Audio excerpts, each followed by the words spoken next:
We are live. Today is day 7 of Miracle March, and I'm super excited to be here again. Man, Miracle March has been such a cool month where I am pouring out. It's like I'm doing like a triathlon right now, where I'm just like working out my muscle of being able to help. And it's Miracle March. And when you pour into others, like the that law of you give and you receive, it just kind of happens. And so my intention is to give way more in value than I could receive. And this month of Miracle March, it's an intentional month of us transforming minds by influencing, motivating, and coaching, especially aspiring entrepreneurs, and giving them the tools to become successful. And so that's our goal. That's why we're doing this. And I'm just having so much fun with this because every week we're having new people. Every day, we're having new people, new personalities, new things to work through. And that's exciting to me. And so I hope you guys are being blessed by this. And yesterday we launched and we made public that on the 13th, which is next Monday, we're having my birthday celebration, the Go Giver celebration. And the intention of the Go Giver celebration is all in the month of giving. I am giving people what I wish I knew when I was starting to become an entrepreneur. Matter of fact, back it up even more. Before I left my 9-to-5 job, I wish I knew a lot of things. And that's what this edition of the Go Giver celebration is all about the things I wish I knew. And so without further ado, if you're watching live, please share the link on your social media. Make sure you're already subscribed to my channel at Kess on Purpose on YouTube. And let's get started because we have a very special guest with us today. Gustavo, what's up, brother? How are you? What's going on, Keston? Thanks so much for doing this, man. I really, really appreciate it. I've heard a lot of great things about what you do. Obviously, I know you from the Daily Dial. It's always really good content. Like it just gets me in the right set of mind to start my day every Tuesday. So, man, thank you, and thank you for being there. If you had to explain to someone what those transformational Tuesdays are like that you're typically on, how would you describe one of those sessions where I'm facilitating and kind of acting crazy to some people, right? But how would you describe some of that session? Man, I mean, they make you dig deep, right? Like actually really think about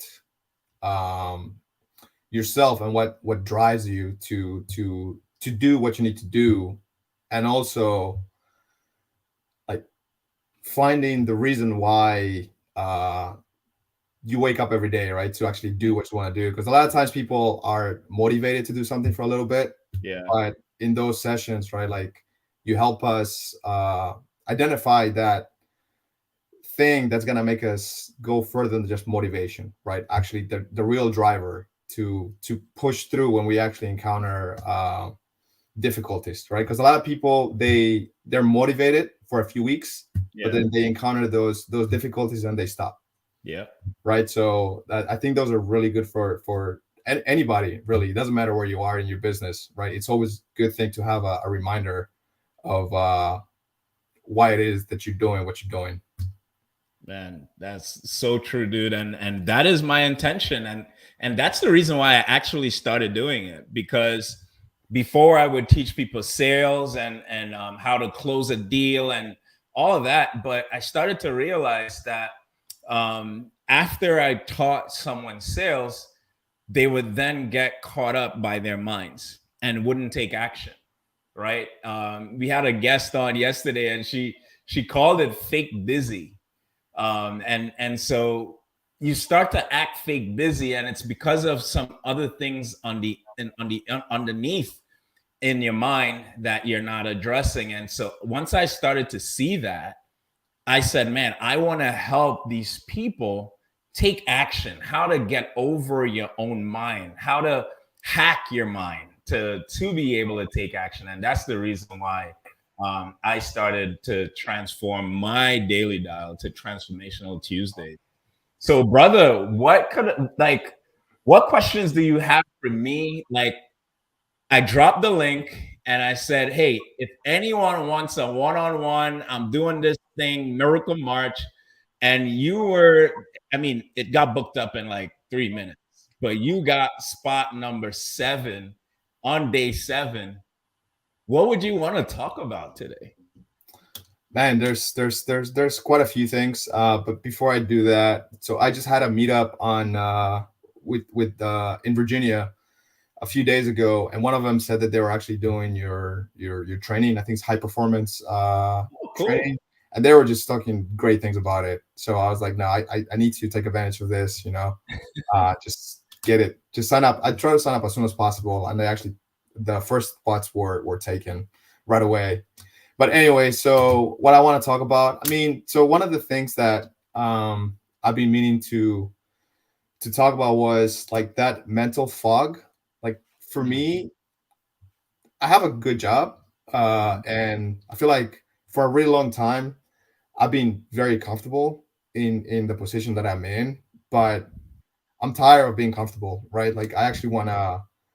I don't want to have to work to get money, right? So I'm looking for like passive income, Sure. but I feel like just the fact that I mean I have a relatively okay salary, right? But I'm comfortable, and I kind of Mhm. want to break away from that. I kind of have been doing that, Yeah. but just kind of find that push to even go further than just sort of pushing away from that from being comfortable, Do you have any idea how to move from where you are from being comfortable to something that stretches you a little bit more? Because I think there's so many people that could relate to exactly what you're saying, man. Like you've worked hard enough to get to a place where it's like, I'm I'm finally okay, right? hmm I'm paying the bills. My kids are good. My wife, my husband, whatever it is, everyone is just good. And then you start working a little bit more, and you're like, man, why am I even doing this, right? And then here's a justification I used to say. There are people in other parts of the world that's way worse off than I am. Let me just be grateful for what I have, hmm right? Like, and so most people stay stuck in that place simply because their need why is met. right. Yeah, I mean, so for me, like I have extra motivation as to why I wanna move out from my comfort zone. One of Uh-huh. them is because there's people on my job that are miserable, like they're in higher positions than I am, but they're always looking for towards like Friday. Oh, it's Friday. Oh no, no, sorry. They're like, it's Monday, Mhm. whatever. And then like finally it's Friday, you know. And TGIF. yeah, like I don't like that at all, Yeah. right? Because I want every day to be an exciting day for me. Mhm. And that's one of the things, right? Just but then personally, I just got married a few months ago, and so Congrats, I bro. want to start a family, and there's just a lot of goals that I wanna meet personally, and obviously having financial freedom is gonna help me get to those goals. Actually, get to those goals rather, you know. What are those goals? Well, so I'm trying to I set myself a goal. It's pretty crazy for this year. I just started my real estate investment career, but for this year, what I was trying to do is get 78 doors. That may not be possible, but I want to shoot really high, and if I get anywhere near that, I'll be good. But essentially, it's so that I can have that financial freedom because I want to travel the world. I mean, I've already visited quite a few places, but I want to be able to go some other Mhm. places, and then I want to help out my parents, pay off their the mortgage on the house, so that way they're comfortable. They're getting a little older. Thankfully, they already set themselves up by getting some rentals themselves, but still, I want to help them out, pay off their mortgage, and then also just help out the rest of my family. with their in their lives, you know. Hmm. So that's like the what's closest to heart to me. Yeah. You know, I want to go back to something you said at first, where because when I asked you what your goals were, you kind of hesitated, right? You were like, well, it's kind of crazy. And you remind me of me, where I would share a goal, and depending on who I shared it with, well, all of the people that I used to be around would say, go ahead, and there he goes again, dreaming, right? And so they kind of, it's not a shutdown, but it's like, oh, there you go. Oh, cool. You want to do what? Ah, okay. And but you could tell they don't really believe it, right? They're like, you're dreaming, dude. Just go back to work and stop, you know. And you kind of did the same with me in a sense, where it's like, I want to buy 78 doors, and it's almost like you didn't believe that I would believe in you, or maybe you don't even believe it yourself, that that's possible. And it absolutely is.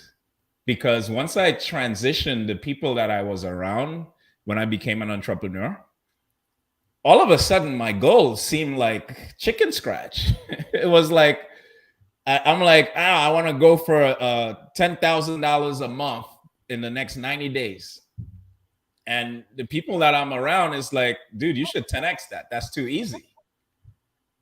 So it's a huge difference. And so I say all that to say that it's okay to share your goals. You're in good company.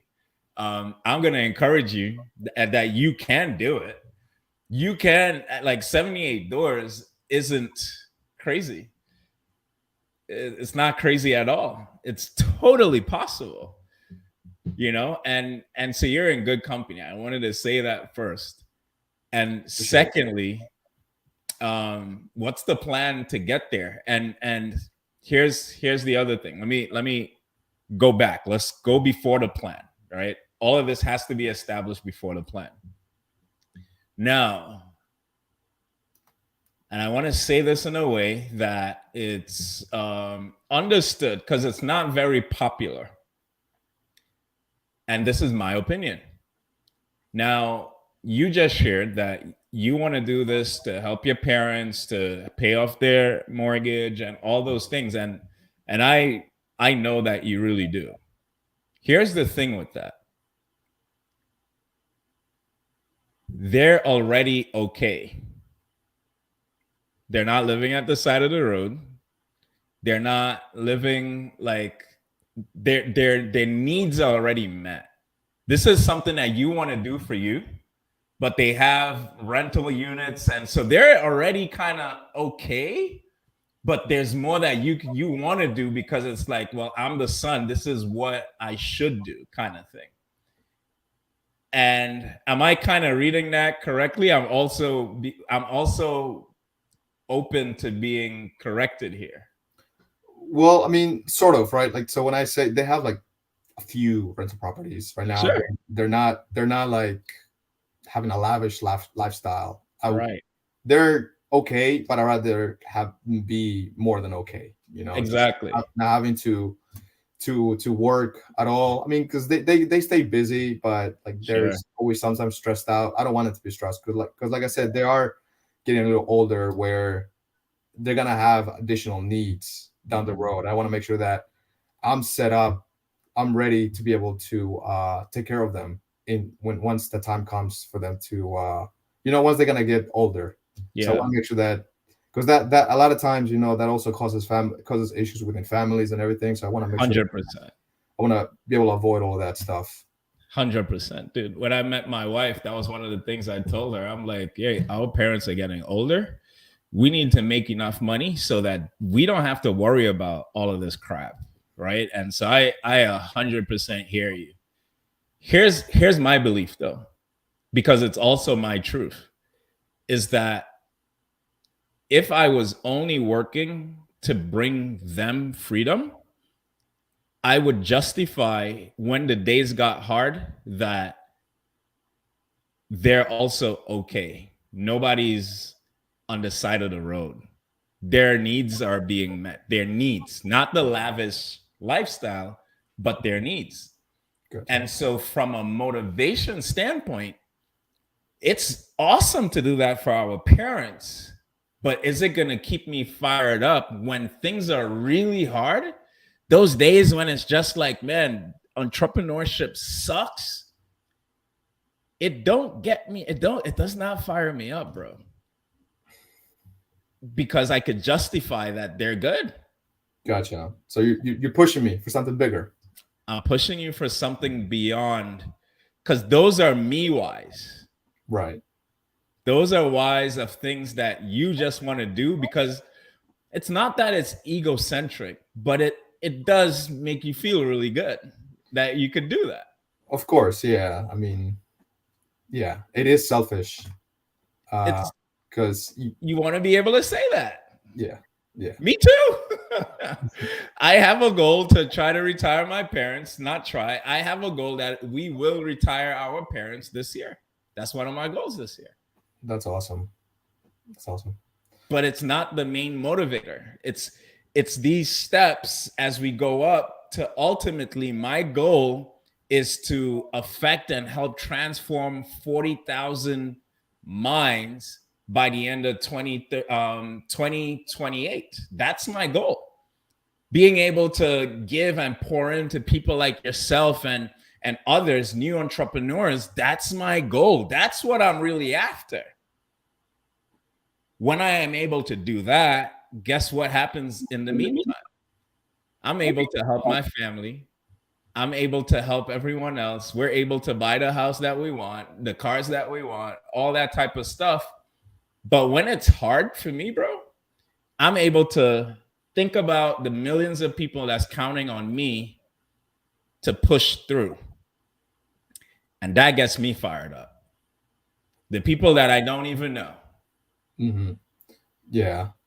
So I do have a question for you. I'm not sure what your relationship with your wife was like when you were getting started with this, right? So Ooh, like I I said, like we this just already. got married, and I feel guilty at times because I told her this year I want to focus on real estate. You know, like I wanna kind of make this year like put a lot of sacrifice into it. You know, where I'm not really gonna be spending a lot of time with you. You know, and I kind of feel guilty about that. I don't Mm-hmm. know, like if you went through something like that and like how you pushed through that, or like, so I mean, I don't know. So tell me, you know, how you handle that. You got time? Let's do The it. short version. So, man, amazing question. Amazing question. So, I'll give you what I did. And then we could have a conversation about what might be right for you. So, what I did when my wife and we got married after 6 months. And so it was pretty quick. This lady was a stranger in the terms of the world and society, right? And so we got married really quickly. When we got married, I had just started the Amazon business, and we traveled and all that type of stuff for our honeymoon, and immediately our lives was like go go go because I'm trying to make this money, right? I'm like, I'm doing this for us. This is the life, like I want us to be financially free. And so I was really pushing on that button. But my wife, she wanted to enjoy marriage. She's like, dude, I want to enjoy you. I don't want to do all this stuff that you're doing. And it's okay for you to do it. And she was very clear. She's like, you could do it, just don't try to bring me into it. But I had a vision of us doing business together. And I'm like, no, no, no. That's not what God told me. We got to do it together. And so because we weren't on the same page, and I've been there in a sense in a previous marriage, I shut Amazon down. She didn't want me to do it at all. but because we weren't on the same page, and before that led to my previous divorce. So this time I'm like, God is testing me. There's no way I am going to not be on the same page with my wife, shut down Amazon. So we were building for about a year and change. We worked on us, on the marriage. And with an entrepreneur mind, it's very frustrating mentally. So this was the piece that I had to kind of work through for myself, where it's the patience, the and I call it patience, but I don't think that's the right word. And if I find the right word, I'll say it. But being there and putting first things first, because in the hierarchy of how I live, it's God and then my wife. And I needed to learn how to put her first, even before all of these goals and finances and all that type of stuff. Now, there are other men that would totally say something else. And so, but that's what I do, right? And so we worked on that, and then we got back on the horse. And so we tried other things. We started a t-shirt company. We did Uber together. We did a few different companies together before we were like, okay, we're like, there's this real estate thing. I had read a book called Tax Free Wealth and by Tom Wheelwright. And that book, not Rich Dad Poor Dad, the Tom Wheelwright Tax Free Wealth, based on saving and taxes, that led me to real estate. And I said, babe, look at this. People are rich people. Every really wealthy person always comes back to real estate. So let's try real estate. And so we committed to real estate. We jumped in, and the rest is history as to where we are and how we got to where we are. But it took us getting on the same page and really learning how to work together. I didn't do justice in telling you about all the stresses that we went through and learning how to work together to have that vision and that dream come through.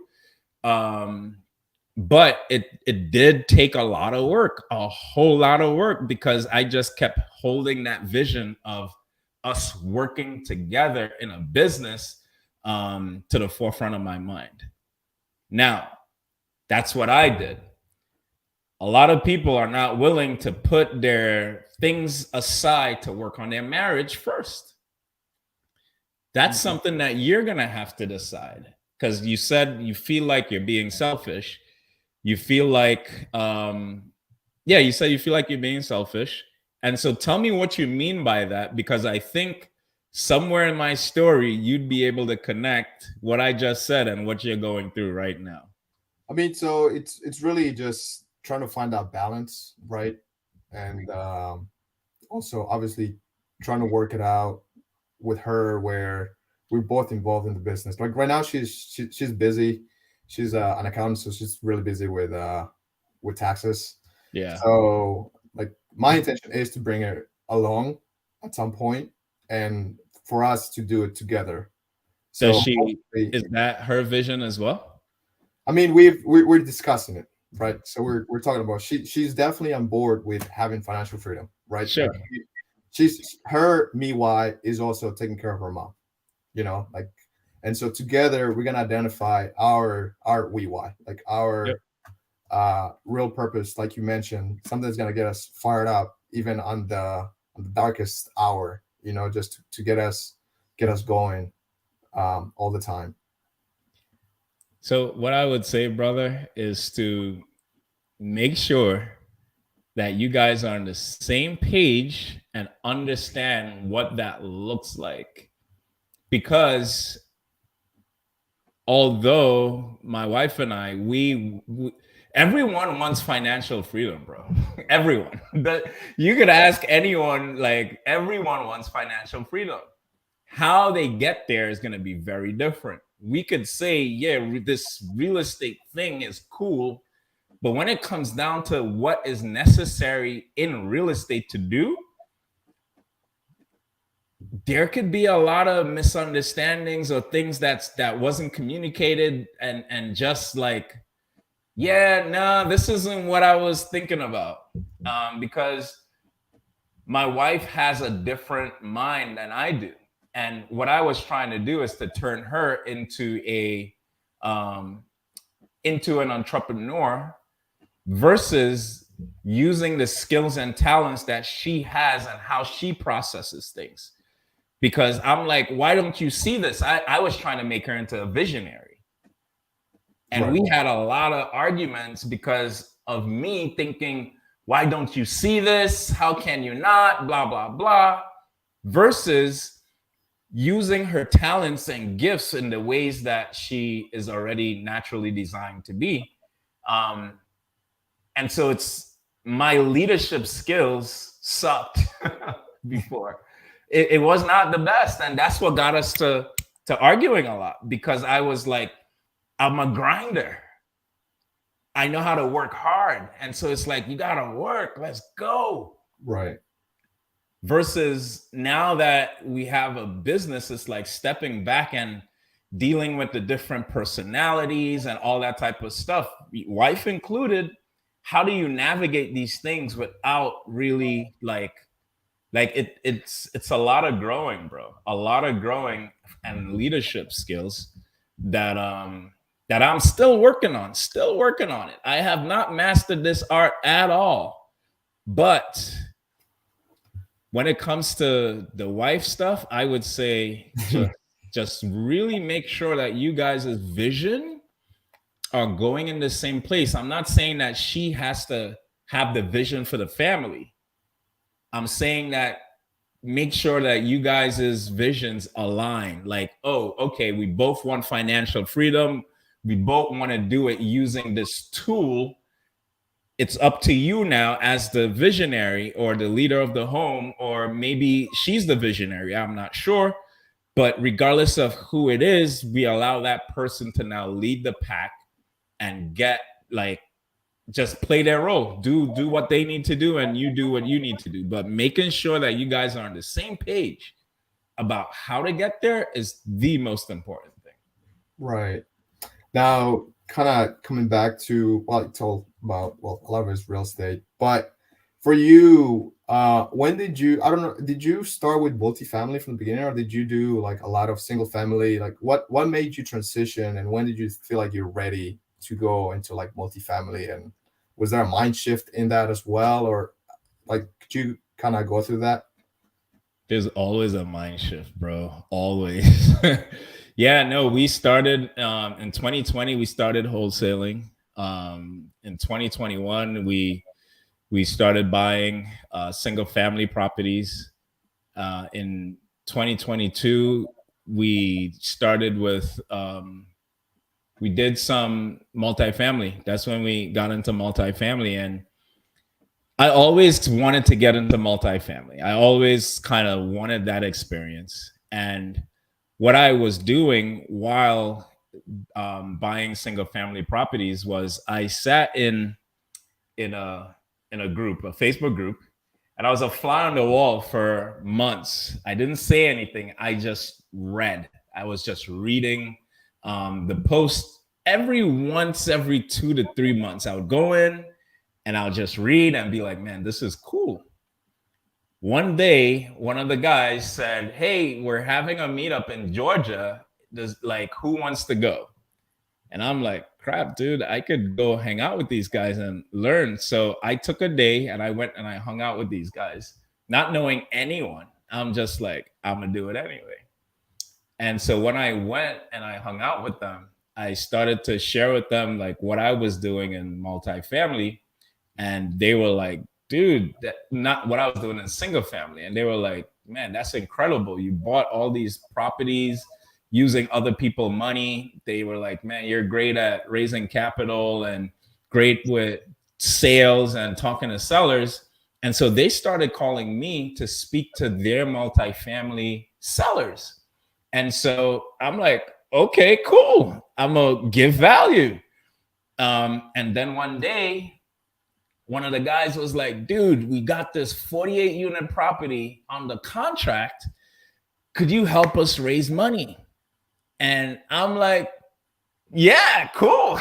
So it was going to be my first at once. It was going to be my first at once over $1 million raise. So I'm like, shoot, I'm going to figure it out. And that's when I got connected with the whole multifamily world, and things just took off from there. So did I intentionally jump into wanting to get into multifamily? No, it wasn't. Oh, now is the time. Somebody came to me and they were like, "Hey, dude, you want to raise capital for this?" And I'm like, "Yeah, sure, let's do it." And I just jumped, But it was because I was in motion. I wasn't just sitting at home praying on my knees, asking God to send some bread and cheese, right? Like I was out taking action. I was doing what I needed to do, and the opportunity came. So And you so, were so you were taking action privately, and then decided to go out into the world per se. And once you already had all the skills, is when you decided to pursue other things. Well, not really. It kind of just came, like you mentioned. do you really ever have all of the skills, bro? Here's the thing, man. As soon as I start to learn, I start to teach. Anything that I learn, I'm going to teach it, because when you learn it and you teach it, you learn it twice. Right. And then it also forces you to go deeper, to learn more, to then teach more. And so I did not have all the answers. I still don't. I just do what I'm good at: raise capital, get attention, right? I'm not a great operator. I'm not. But I'm really good at what I do. I stay in my place. You know what I mean? I know how to underwrite deals. I know these things, but am I an expert at it? Mm-mm. It stresses me out. So I stay where I'm good at. Got it. Got it. That's awesome, man. Um, so you used to teach sales, you mentioned, right? I did, yeah. How did you get into that? Or like, were you always a salesperson, or did you like acquire those skills somehow? I acquired those skills in sub two. 2020, 2021.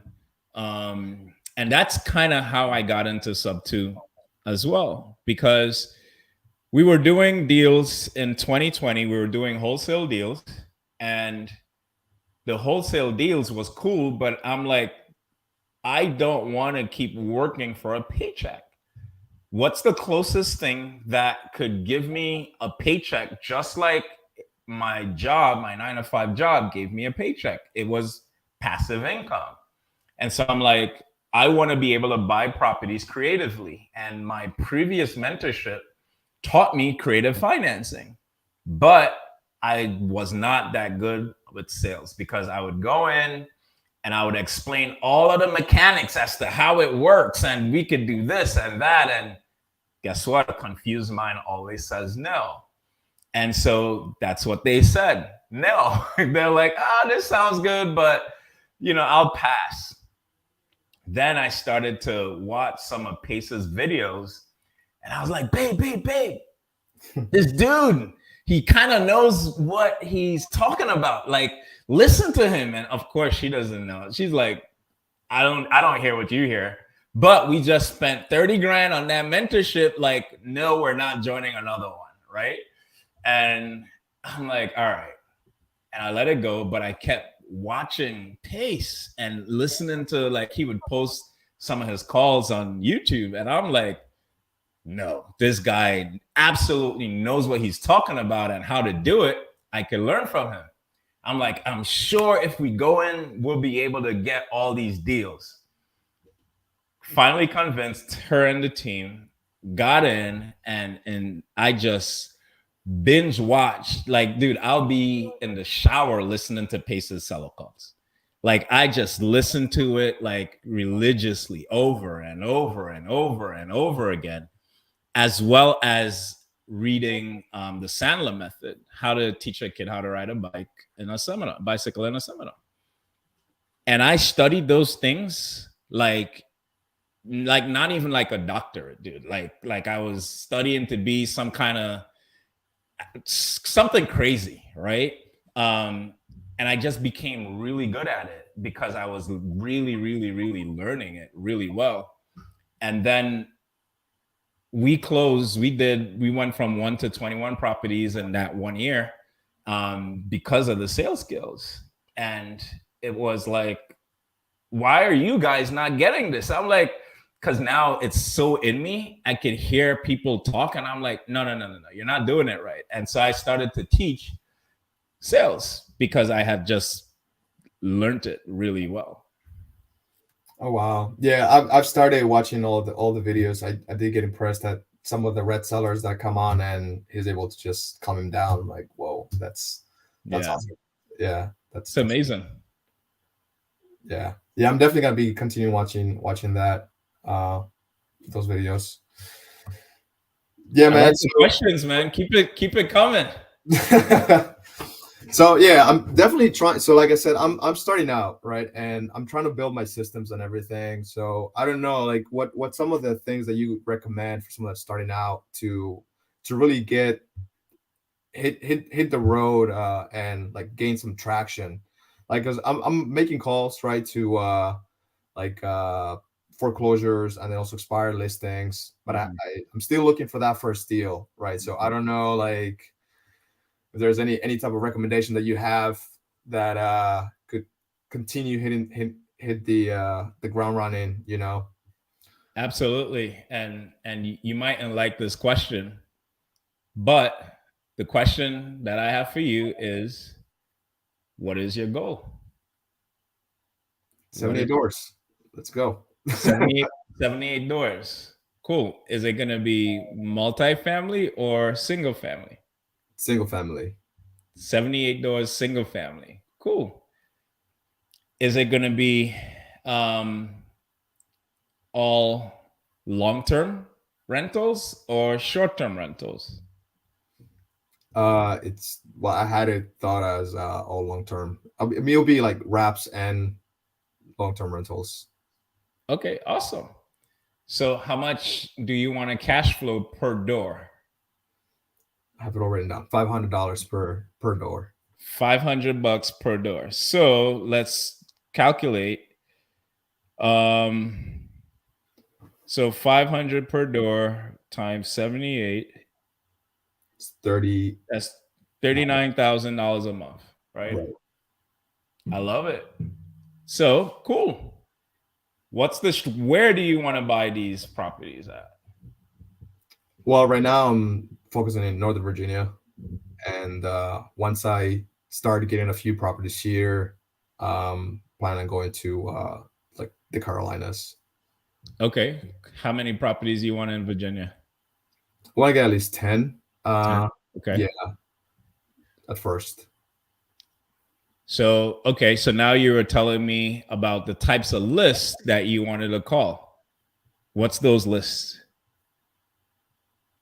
So right now I'm focusing on pre foreclosures Okay. and also focusing on expired listings. Expired listings and pre foreclosures. Cool. Now, when you buy these or you get these opportunities, private money, how are you financing these properties?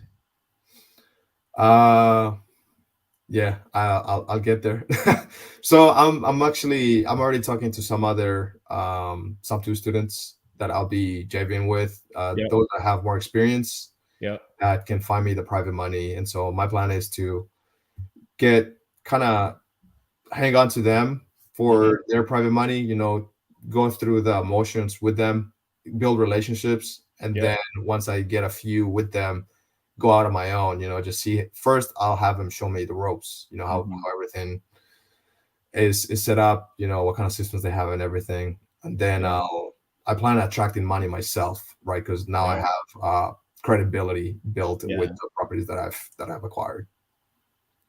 So here's what I like those lists. I think those lists are pretty good, especially in the climate that we're in now. Here's what I would say to add to your list, because this is what I did that worked out for me. I went after tired landlords, and I went after tired landlords, And everyone who's watching, if you're in real estate, you should write this down, because this could take you real far real quick. So you have tired landlords, and with tired landlords, you can also do a filter of them owning 4 properties or more. So they're tired because they've owned these properties for over 10 years, and they have 4 properties or more. Now, why is that important? That's important because if it is, somebody owns a property for over 10 years and they own 4 or more properties, more than likely they're at that threshold where they could start to be like, I'm getting tired of this, right? And so you reach out to them and you build a relationship with them. And when you talk to them, here are the things. More than likely, they would have heard before seller financing or keeping the mortgage in their name. More than likely. Right? And so when I reached out to that list, I was able to have conversations with people who wanted to do seller financing, or when I wanted to do seller financing, they're like, oh yeah, I've sold homes like that before. I heard that a lot because they clearly have experience. They have a lot of properties people would have tried to buy it from them a lot of times. And or they will have done a lot of lease to owns as well. And so when you talk to them and you say, hey, this is how I want to buy your house, it's an easier conversation because they've been there, done that. Right? Now, let's say one person says yes. Right? This person that says yes, guess what? You build that relationship. And on month 3, like clockwork, here's what you do. Every month, although you already got the deal, you call them up and you're like, hey, how you doing? Just making sure, you got the money or whatever. And you build a relationship with them. Make it fun. Make it like you care, because it's a relationship. On month 3, when you do that, like clockwork, it's either they're going to ask you first or you ask them. But here's what I typically heard. I have these other 2 properties on such and such. Do you think you want to buy them? Like clockwork. Because now they trust you because you've been paying them on time. You've been paying them on time. And so now you've built that relationship. You're a cool dude now. And then all of a sudden they're like, hey, I got these other properties. We can start talking about them next month. Mm-hmm. And that's how I bought a bunch of my properties, because I built relationships with people who had multiple properties. You don't need a lot of people. You just need 5 people that own more than 5 properties and just work those relationships. And you start buying those properties, dude, it's just going to start to trickle down. I mean, we've bought, like, the most we've done from someone is 6 units. And then we had another 2 on the contract from her. Like, dude, it gets crazy with people that have multiple properties because they like you. They end up liking you, And Yeah. so that's my quick trick to expedite the process. I'll definitely keep that in mind. And yeah, I mean, I've already made a ton of calls, and I have met a few landlords that have quite a few properties. I'm starting to build relationships with them, but that's kind of one of the things that I'm still working on. Trying to build those deeper relationships. At times, I think it's also a mindset thing for me right now, where at times I'm scared of like asking certain questions to the sellers. Like at first, I was actually like pretty scared to even make calls. I wasn't even making that many calls, but I got over that. So now I'm making way more consistent calls, but I still need to work through being able to like ask deeper questions so I can build deeper relationships with the people that I'm speaking with when they actually pick up the phone. What's an example of one of those deeper questions? Uh, I mean, I don't know, just like it could be as simple as how many properties do you have, or because when I speak to them, I'm only focusing on one particular property, Yeah, and like, I feel like I just want to get as much information as I can about that property that I I feel like it's not appropriate for me to ask like, how many properties they have. They're interested in certain other properties. I missed a lot of chances when they even mention it. yeah. That I just think about it later on, and I kind of say, "Damn, I should have asked them that question." I just need to be able to find that the appropriate timing, or no, just ask it. When Yeah. I'm in those calls. You know what? You know what I hear from you right now? You're buying properties and you're not building relationships. So if it is that you go into this conversation and you forget about the property, start thinking about how could I connect with this person? Like, yes, the property is what got us together, but try to understand why they're even selling, what they're going through. And once you start to understand those things, the property, the property is like they'll give it to you. Literally, they'll give it to you because now you understand them, you could hear them. Like that property that we had over the 6 units, I paid $5,000 down for 6 units, dude. The reason why is because when I called, I was trying to help her. I wanted to solve her problems. And so I took time to try to address her problems more than me buying a property. And the property came as like, man, you are so special here. Now, was that like when you started your wholesaling business, or once you've learned the sales methods and everything, or and also I guess, yeah, first answer that question, and my follow up would be, I guess, like, was there a mind shift that got you to then start building relationships as opposed to just focusing on the property themselves? 1,000% mind shift. 1,000%. The mind shift was focus on relationships.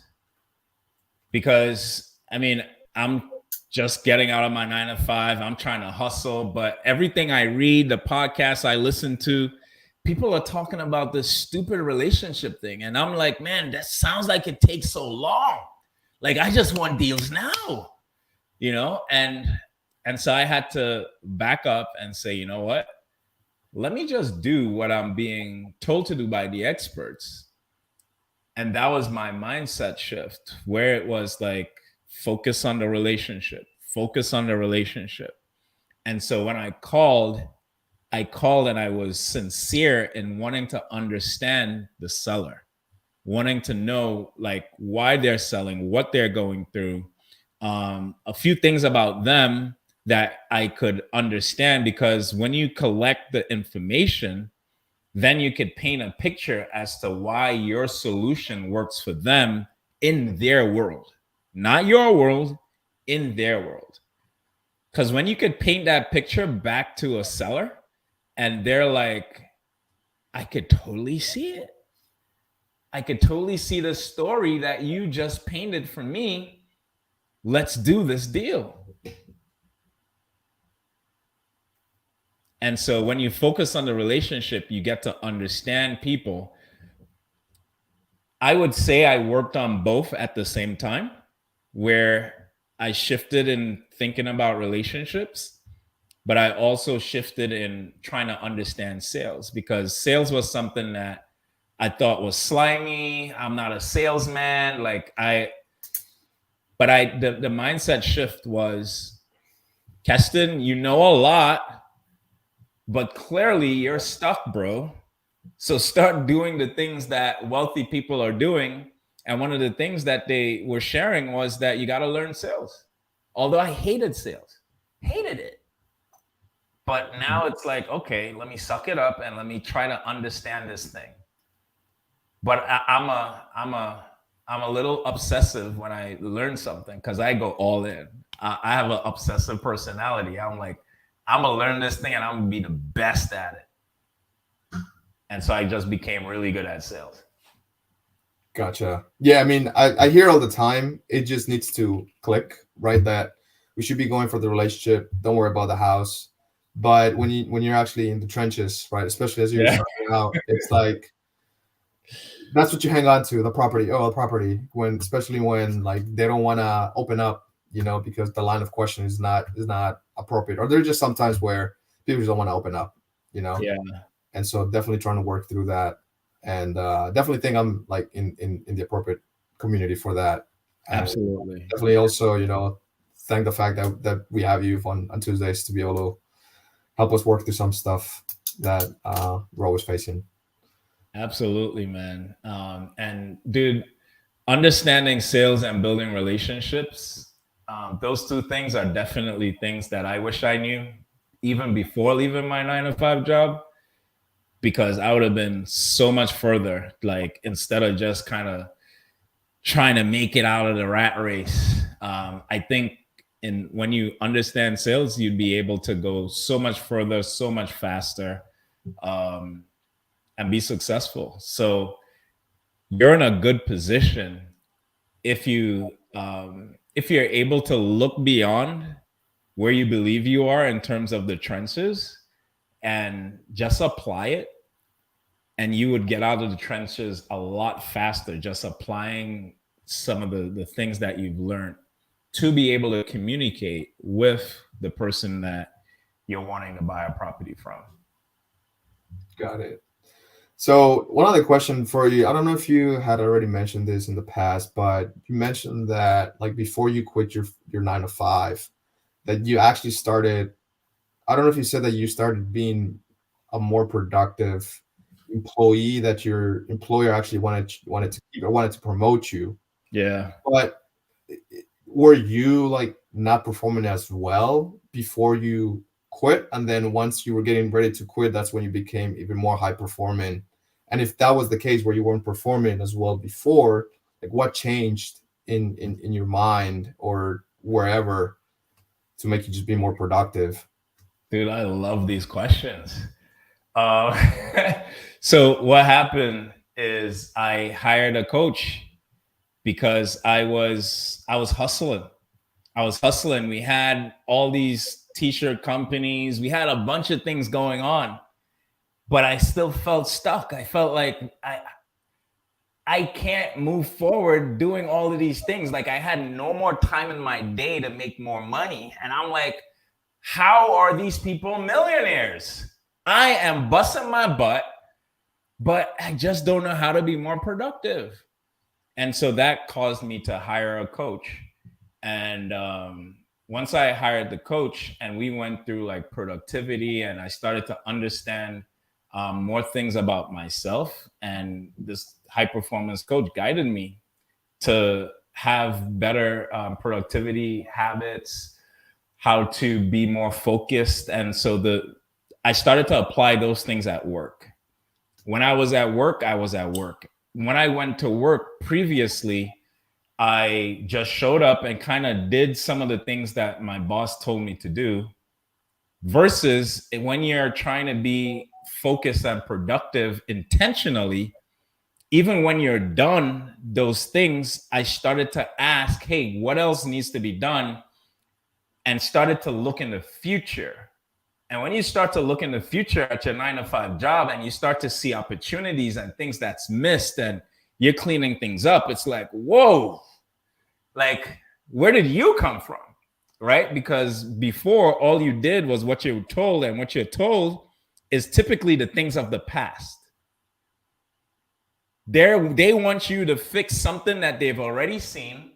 And so you come in and you're maintaining. But once you get past maintaining, what's next? Typically, when we're at our 9 to 5 job, we sit and we twiddle our thumbs. We go on Instagram, we go on Facebook. We're just kind of waiting for the next call, right? The next thing to happen, especially being a cybersecurity guy. We fix things.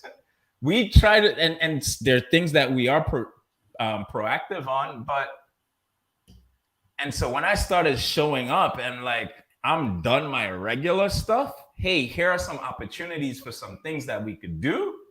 It was a game changer because now I had all this time because I was focused. I wasn't wasting time anymore. But I didn't know what I didn't know until I hired the coach. I didn't understand how to be more productive.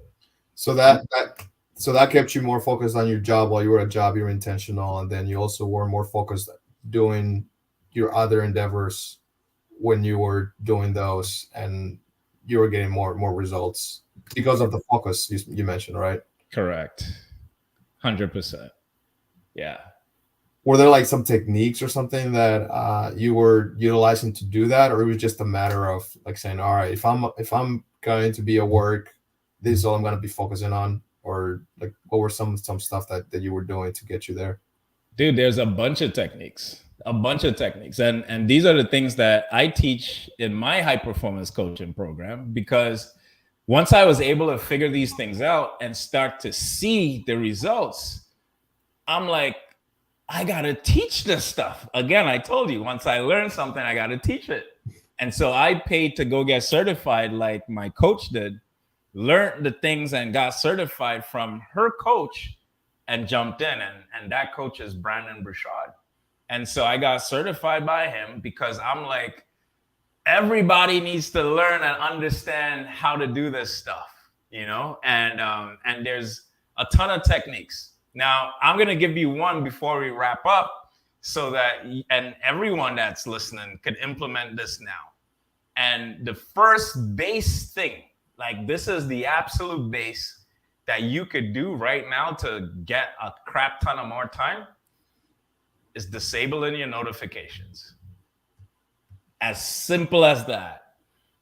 The reason why is when you disable your alerts and notification, like you disable CNN, disable like your Facebook messages, disable Instagram like likes and all that stuff. Disable it all except your wife messages, right? And your parents and stuff like that.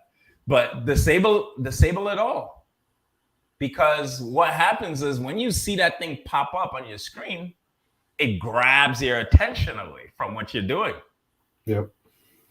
And so what I do is I intentionally go look for these things in the time that I have set to go look at Facebook, to go look at Instagram, to go look at all these different things, because now I'm being more intentional. Now it's my focus time versus seeing somebody just commented on a thing. I'm over here working and I'm like, oh crap, let me go see and comment and boom, 5-10 minutes gone. So that's one thing you could do right now, immediately. You'd be at least 30% more productive, just like that. Yep, definitely. I already have all that disabled. I still get distracted sometimes. Tell me why. I mean, like you mentioned, right? I get done with what I need to do at work, for example, and then I like my mind kind of wanders. But when I am focusing on, like, for example, for real estate, like if I'm staying focused, I stay focused. At first, when I was first getting started, it was more excuses that I was making for myself. Like when I was scared of making calls, like I would just kind of waste time, look at my phone. But like I said, I've kind of been shifting that, and it's more whenever I'm like doing something that I'm actually truly trying to accomplish, I do have that focus in there.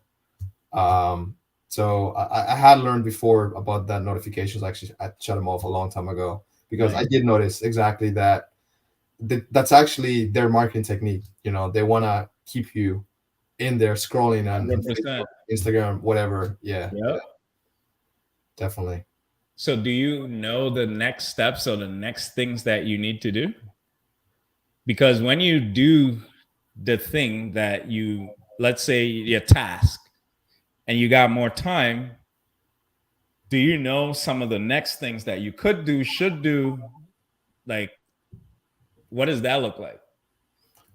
You talking about for work or for anything? Both work, for real estate, for everything? Like, do you know what you should do?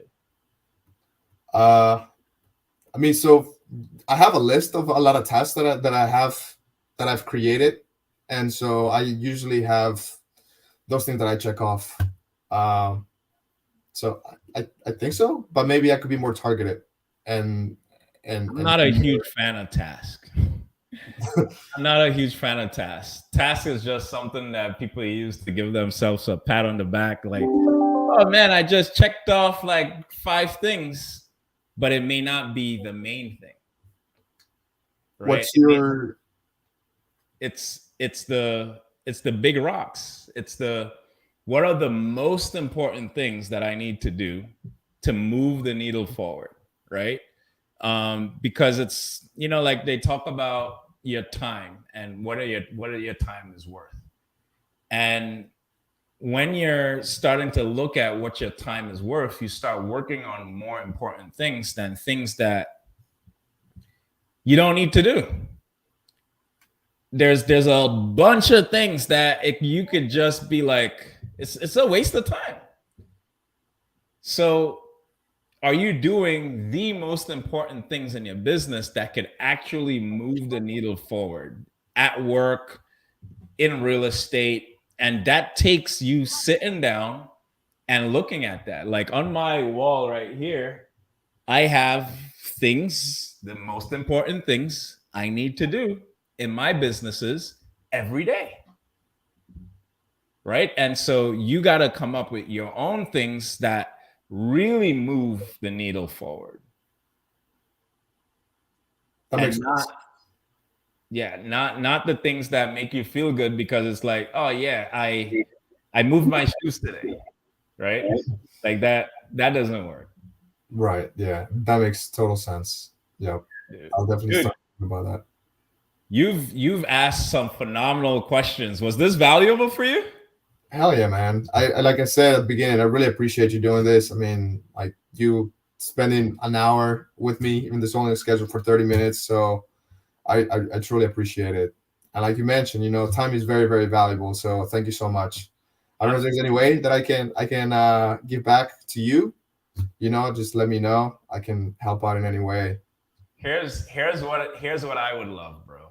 I would love if you share the birthday celebration. Share it with everyone in your family, you and your wife. I hope to see you guys there.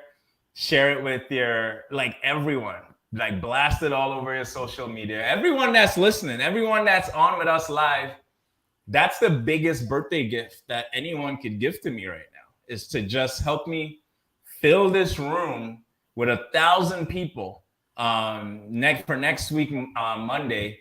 We already have, I think we're just about a little shy of 300 people right now.